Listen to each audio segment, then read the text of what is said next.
చంద్రబాబు గారికి నమస్కారం, లోకేష్ బాబు గారికి నమస్కారం. నేను తాడేపల్లి, మంగళగిరి పక్కన తాడేపల్లి. నాకు ఇద్దరు కొడుకులు. అయితే నా భర్తకు బాగోదు, నాకు బాగోదు.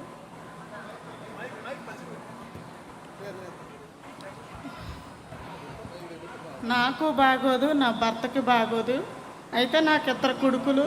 నా పెద్ద కొడుకు గత సంవత్సరం 2017వ తారీఖున 1వ నెల యాక్సిడెంట్ అయింది, చనిపోయాడు, స్పాట్ డెడ్.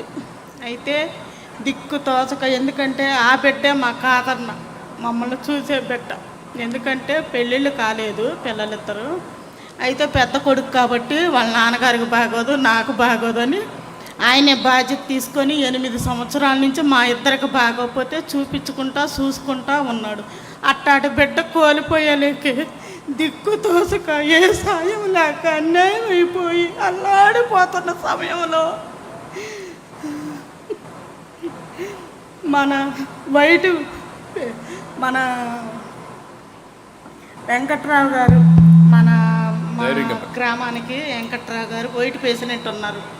వైట్ పేషెంట్ గారు, తర్వాత కార్యకర్తలు మన బోదాల రమేష్ గారు, మరి పరిసిపోగు యమలు కార్యకర్తలు వచ్చి, అమ్మా నువ్వు ఇట్లా బాధపడుతున్నావంట, మన పార్టీ తరపున తెలిసింది, ఎందుకు బాధపడుతున్నావు, నీకు ఏ సాయం లేదని మేమున్నాము, మన చంద్రన్న ఉన్నాడు, లోకేష్ అన్న ఉన్నాడు, ఇట్లా సభ్యత్వం కట్టున్నావు, నీకు సభ్యత్వం వర్తించింది, నీకు 5 లక్షలు వస్తాయమ్మా, నువ్వు 100 రూపాయలు కట్టి సభ్యత్వం చేసుకున్నారు కదమ్మా, మీరు ఎప్పటి నుంచో మన పార్టీలో ఉన్నారు కదమ్మా, అందుకని మీరు బాధపడొద్దు, నువ్వు ఏడవద్దమ్మా, నీ బిడ్డనైతే మేము తెచ్చించలేం, కానీ మేము చేతనైన సాయం అయితే చేస్తామని వాళ్ళు ముగ్గురు వచ్చి 10,000 రూపాయలు ఇచ్చి, తర్వాత బీమాకు పెట్టుకోమ్మా, లోకేష్ గారు చేస్తారు సాయం, బీమా ఇద్దని లోకేష్ బాబు గారు పెద్ద మనసు చేసుకొని ఆ బీమా 5 లక్షలు పెట్టబట్టి,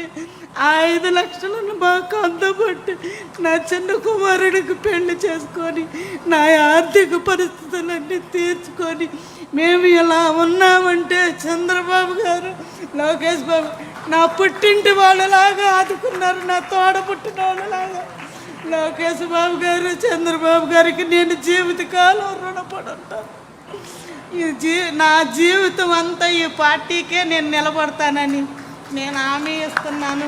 ఈ పార్టీయే జీవితకాలం రావాలని కోరుకుంటూ మనస్ఫూర్తిగా.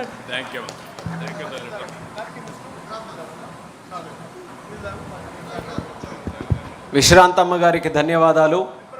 ఆమె తాలూకా ఆవేదన, ఆమె తాలూకా బాధ కేవలం ఆమె తాలూకా కథ మాత్రమే కాదు, తెలుగుదేశం పార్టీలో ఎంతోమంది కుటుంబాలకి మన అన్న లోకేష్ అన్న గారు మొదలుపెట్టినటువంటి కార్యకర్త సంక్షేమ నిధి కానీ, మన ఇన్సూరెన్స్ కార్యక్రమం కానీ, ఆపదలో ఉన్నటువంటి ఆ కుటుంబాలకి ఏ రకంగా భరోసా ఇస్తూ వాళ్ళ పిల్లల జీవితాలకి ఒక పునాది ఇచ్చే కార్యక్రమం ఎలా చేస్తుందనడానికి విశ్రాంతమ్మ గారు చెప్పినటువంటి మాటలే మనందరికీ కూడా ఒక భరోసా అనేది మరొకసారి తెలియజేసుకుంటూ, ఇప్పుడు ఇదే తీర్మానాన్ని బలపరచవలసిందిగా సూదిమల్ల సునీతమ్మ గారిని వేదిక మీదకు ఆహ్వానిస్తున్నాం.